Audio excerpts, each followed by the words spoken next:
Face mass தற்காமி யாரை பற்றி பார்க்க போகிறோம்னா அதிமுகவில் பார்த்தீங்கன்னா ஒன்றிணையத்துக்கு முக்கியமான காரணம் கேபி முனுசாமி தான் பார்த்தீங்கன்னா எடப்பாடி பழனிசாமியோட மனசை கெடுத்து பார்த்தீங்கன்னா ஒன்றிணையத்துக்கு விடுறது இல்லைன்ற மாதிரி ஒரு பேச்சு.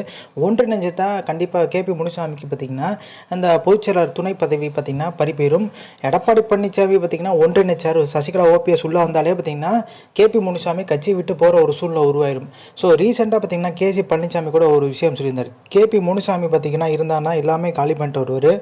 ஓபிஎஸ் வந்து பார்த்தீங்கன்னா தர்ம யுத்தம் கூட இருந்து காலி பண்ணார். இப்போ எடப்பாடி பழனிசாமி உட்பட கட்சியவே காலி பண்ண போகிறாரு. இது நல்லாவே தெரியுது. கேபி முனுசாமி மேலே ஏகப்பட்ட குற்றச்சாட்டுகள் சொந்த கட்சியிலே. ஆனால் அவர் மேலே பார்த்தீங்கன்னா எடப்பாடி பழனிசாமி நடவடிக்கை எடுக்காததுக்கு முக்கியமான காரணம் அவர் பார்த்தீங்கன்னா பொதுச்செயலாளர் துணை பொதுச்செயலாளர் இருக்கார். ஸோ அதனால தான் நடவடிக்கை எடுக்கல. அதே மாதிரி பார்த்தீங்கன்னா ஒரு சீனியர் முன்னாள் அமைச்சரும் கூட அவர் நம்ம கிட்ட இருந்தால் நல்லதான்ற மாதிரி பார்த்தீங்கன்னா எடப்பாடி பழனிசாமி உணர்றாரு. மாவட்ட செயலர் இப்போ குமரகுரு மேலே கூட எம்பி சீட்டு வாங்கிருத்தாருன்னு சொல்லிட்டு பார்த்தீங்கன்னா 1 கோடி மேலே வாங்கியிருந்தா ஒரு புகார் கொடுத்துருந்தாரு. பார்த்தீங்களா, குமரகுரு மேலாம் நடவடிக்கை இல்லை. மிகப்பெரிய பொறுப்பில் இருக்க மாவட்ட செயலாளர்கள், தலைமை கழக நிர்வாகிகள் மேலாம் எடப்பாடி பழனிசாமி நடவடிக்கை எடுத்தால் கண்டிப்பாக அவரோட பொதுச்செயலாளர் பதவி காலியேறும்ன்ற ஒரு பயம் இருக்கிறதா சொல்கிறாங்க. ஸோ இந்த இன்ஃபர்மேஷன் பிடிச்சா லைக் ஷேர், தேங்க்ஸ் ஃபார் வாட்சிங்.